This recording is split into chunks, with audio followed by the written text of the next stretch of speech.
সেপ্টেম্বরে জাতিসংঘের ৮০তম অধিবেশনে রোহিঙ্গা প্রত্যাবাসন নিয়ে মিয়ানমারের উপর আন্তর্জাতিক চাপ সৃষ্টি করাই হবে বাংলাদেশের মূল লক্ষ্য।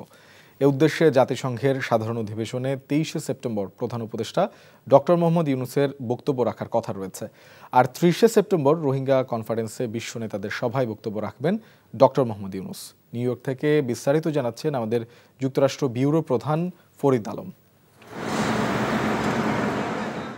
আগামী ৯ সেপ্টেম্বর জাতিসংঘ সাধারণ পরিষদের ৮০তম অধিবেশনের উদ্বোধন হবে। উচ্চ পর্যায়ের সাধারণ বিতর্ক সভাগুলো চলবে ২৩ থেকে ২৯ সেপ্টেম্বর পর্যন্ত। এবারের অধিবেশনে বাংলাদেশের পক্ষে সবচেয়ে বেশি গুরুত্ব পাবে রোহিঙ্গা ইস্যু। এ বিষয়ে জাতিসংঘে নিযুক্ত বাংলাদেশের রাষ্ট্রদূত ও স্থায়ী প্রতিনিধি সালাউদ্দিন নোমান চৌধুরী এনটিভিকে জানান, এবারের অধিবেশনে প্রধান উপদেষ্টা ডক্টর মোহাম্মদ ইউনূস অনেকগুলো সভায় অংশ নেবেন। বাংলাদেশের অনেক কমিটমেন্ট আছে, বাংলাদেশ তো বিভিন্ন বিষয়ে কমিটেড, সেই বিষয়গুলোই উনি তুলে ধরবেন মানে বিশ্বসভায়।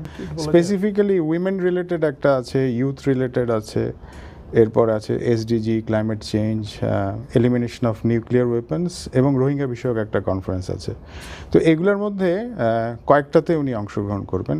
এখনও পর্যন্ত আমরা যতটুক জানতে পেরেছি যে ইউথ রিলেটেড যে হাই লেভেল ইভেন্ট, ওইটাতে উনি অংশগ্রহণ করবেন এবং ৩০ তারিখে যে রোহিঙ্গা কনফারেন্স আছে সেটাতেও অংশগ্রহণ করার সম্ভাবনা আছে।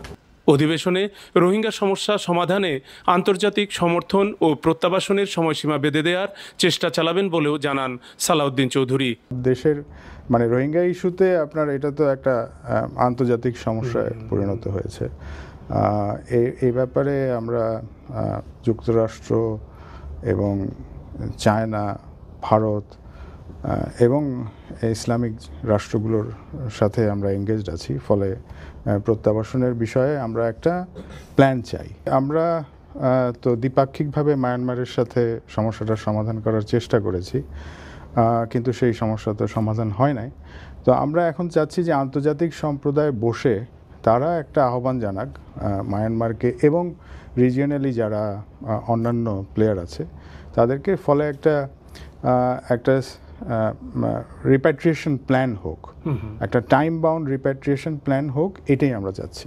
এদিকে ডক্টর ইউনূসের আসন্ন যুক্তরাষ্ট্র সফর নিয়ে প্রবাসী বাংলাদেশিদের মধ্যে বহুমাত্রিক প্রত্যাশা দেখা গেছে। অধিবেশনে যোগ দিতে আগামী ২২ সেপ্টেম্বর তার নিউ ইয়র্কে আসার সম্ভাবনা রয়েছে।